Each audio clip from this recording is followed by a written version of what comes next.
ايه الاخبار يا جماعه؟ عاملين ايه؟ معاكم عمر. في الفيديو ده هنتكلم عن حاجه مهمه جدا، كان ناس كتير قوي سالتني عليها، وهي ايه الحل علشان ما اقفش وانا بتكلم، سواء مثلا بعمل انترفيو، سواء مثلا أنا بتكلم في مكان معين، سواء مثلا حد بيتكلم معايا conversation بالانجلش.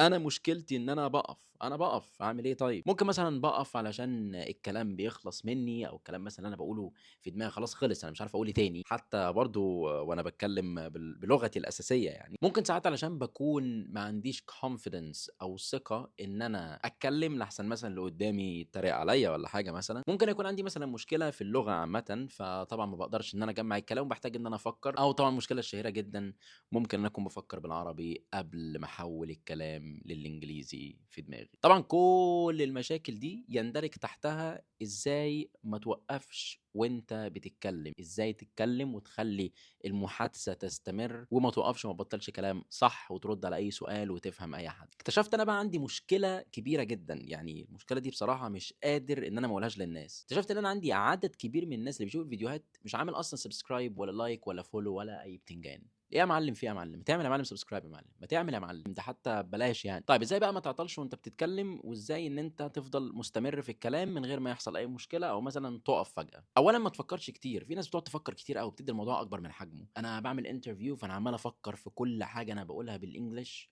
وانا لازم اقول كل حاجه صح، لازم انطق كل حاجه صح، فببقى متوتر.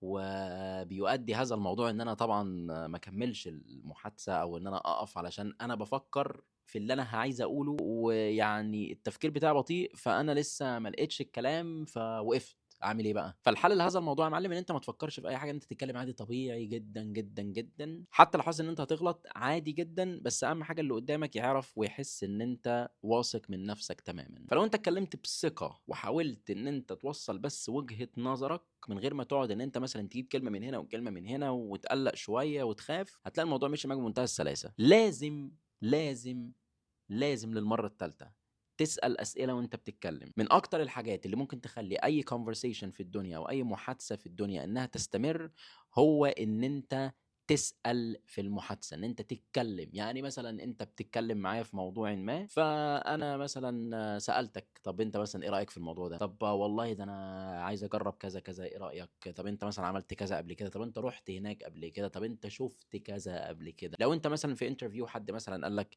احكِ لي مثلًا عن أي فيلم أنت اتفرّجت عليه، أو احكِ لي مثلًا عن أي كتاب أنت قريته، أو احكِ لي مثلًا عن أي game أنت لعبتها أو أيًا يكن. فأنت طبعًا هتحكي اللي أنت عارفه، وبعد كده تبدأ تسأل أسئلة تخلّي اللي قدّامك يقعد يتكلّم معاك، والموضوع يبقى رايح جاي، مش رايح بس أو جاي بس. وطبعًا بمناسبة الgames، لو أنت واحد من الناس اللي بتحب الvideo games فقط، تقدر تدخل دلوقتي على اللينك اللي هاسيبه لك في الديسكريبشن، علشان احنا بنعمل ستريم لفيديو جيمز كل يوم بالليل، فما تنساش تدخل وتتكلم معانا. حاول وانت بتسأل الأسئلة بتاعتك ما تبقاش كتير، وتبقى أسئلة منطقية. يعني مثلا ما تبينش للي قدامك ان انت بتسأل لغرض السؤال، في حين ان انت مثلا بتسأل عشان تفهم حاجة معينة او توصل لمعلومة معينة. ده يبقى افضل بكتير.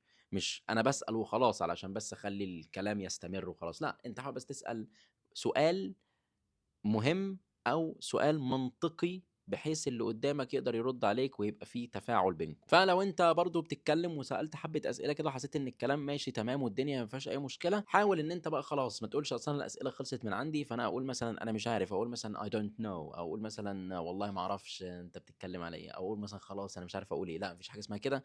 انت حاول تبقى هادي وتحاول تتكلم بثقة، وخلاص الأسئلة خلصت مفيش مشكلة. استنى بقى اسمع من الشخص اللي بيتكلم معاك هيقول لك ايه بعد كده. ده لو انت مثلا كنت في انترفيو او ايا يكن. طبعا في الاغلبيه العظمى مثلا من الانترفيوز مثلا او البرزنتيشنز مثلا، او لو حد بيتكلم معاك في اي موضوع عايز مثلا يقيم اللغه بتاعتك او ايا يكن، بتبقى المواضيع محدوده. يعني ممكن مثلا يقول لك احكي لي عن حاجه عملتها قبل كده، احكي لي عن اكسبيرينس ليك مثلا في نفس المجال، فيلم مثلا شفته قبل كده، يكلمك مثلا عن الاخبار، يكلمك مثلا عن الجو. فاهمني؟ فالاسئله دي او المواضيع دي بيبقى فيها أسئلة كتير. ممكن أنت تجيب سؤال من أي مكان وتسأله عادي، هتلاقي عندك أسئلة كتير جدا. ولو أنت واحد بتحب تسمع English Advanced، English متطور ومتقدم جدا، وعايز تعلي منه وعايز تعلي من طريقة النطق بتاعتك والكلمات بتاعتك، حاول تنزل الابلكيشن ده دلوقتي، اسمه LBC. الابلكيشن ده عبارة عن بودكاست. كل اللي انت بتعمله انت بتنزل الابلكيشن وبتقعد تسمع للأخبار اللي بتتقال في الapplication. طبعًا تنزّل الapplication لو أنت مستواك كويس في الEnglish، يعني مثلًا C1 أو B2+